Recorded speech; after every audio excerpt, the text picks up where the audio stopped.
Lesson 15, Manoeuvres. We often find that when people are asked to perform a specific manoeuvre on their driving test, like a three-point turn or a parallel park, they become anxious and mistakes are made unnecessarily. Remember, stay calm and concentrate, because a lot of points can build up against you within a very short space of time. Let's have a look at how those points can build up. Now let's say the testing officer asks you to stop beside the green car and perform a parallel park. For one reason or other, you panic. Maybe you start to worry about getting all the angles right. Suddenly, your concentration is affected and you forget the simple things. You can forget to indicate as you pull over. Now that's a fault. You can forget to look in the mirror before pulling over. 2 faults. No indication to stay left or to reverse. That's another fault. Forgetting to look over your left and right shoulder to check blind spots before reversing, that could be 4 faults already. OK, the actual park was good, but because of losses of concentration, you could have received 4 points against you. Make that 5 points. You forget to indicate before leaving the curb. And no head search before leaving the curb, that's 6 points. Finally, not checking mirrors after leaving the curb, that can be 7 points against you in the one manoeuvre. So what's the conclusion here? Well, you performed the parallel park well enough, but you forgot the basics. Indication, mirrors and head searching. Most likely, it could be a failed test. As you can see, it doesn't take long to accumulate faults if you let your concentration slip. In fact, you could have performed a perfect test before the manoeuvre and then failed the test because of it. Let's have a look at the correct way. Here we go. We're pulling over to the left. Therefore, indicate to reassure others of your intentions and check the mirrors before pulling in. When you are stopped next to the green car, you can leave the left indicator on, or you can use the hazard warning lights when reversing. Either one is fine. You then check the mirrors to find a suitable gap, then perform a head search over the left and right shoulders to check blind spots. When clear and safe, proceed with the park. And remember, after you have completed the manoeuvre, don't forget to indicate. Check the mirrors, then head search to check blind spots before you pull away from the curb. And finally, check mirrors again after leaving the curb. Now there is a formula you can use to get the angles right for the parallel park. Here's how it works. When you pull over to stop next to a vehicle, try to stop about half a metre apart. Make sure the back of both cars are in line with each other.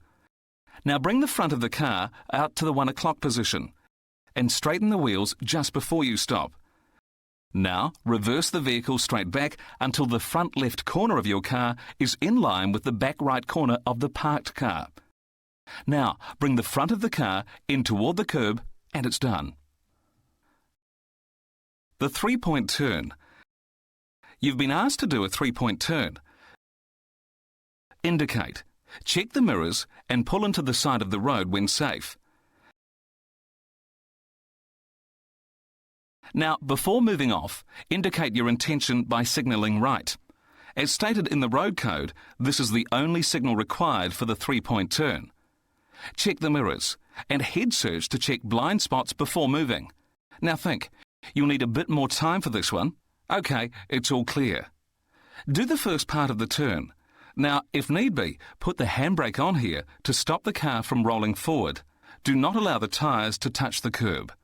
OK, before reversing, check mirrors and head search both directions. You are essentially in both lanes of traffic. If at this stage you have vehicles approaching, allow them to continue. If they stop and wait for you, then proceed with the manoeuvre. OK, now you reverse the vehicle and stop.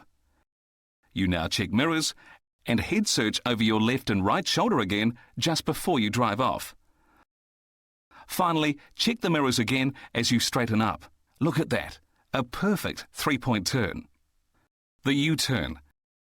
We'll make this U-turn in a high-speed zone. Still nothing to worry about. Your testing officer asks you to perform a U-turn, no problem. Indicate, check mirrors and pull over when safe. Now remember, it's a high-speed zone. Vehicles will catch up on you more quickly. Do not disturb traffic flow. Now here goes. Indicate, check mirrors, observe a suitable gap, then head search to check blind spot. When clear and safe, proceed with the U-turn. Finally, check mirrors again after the U-turn. Remember, don't disturb traffic. Now, there is another alternative for the U-turn if the traffic is busy.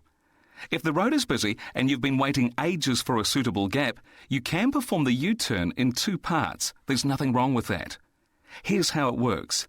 Indicate, check mirrors, observe a suitable gap, then head search to check blind spot. When clear and safe, make the turn. But this time, you pull over again on the other side of the road and position well to the left and put your left indicator on to reassure traffic that you intend to stay put. Now, when you observe another suitable gap in traffic, indicate, check mirrors, then head search to check blind spots and move off when safe. And finally, check mirrors again after leaving the curb. Look at that, a perfect 2-part U-turn, never once disturbing traffic flow.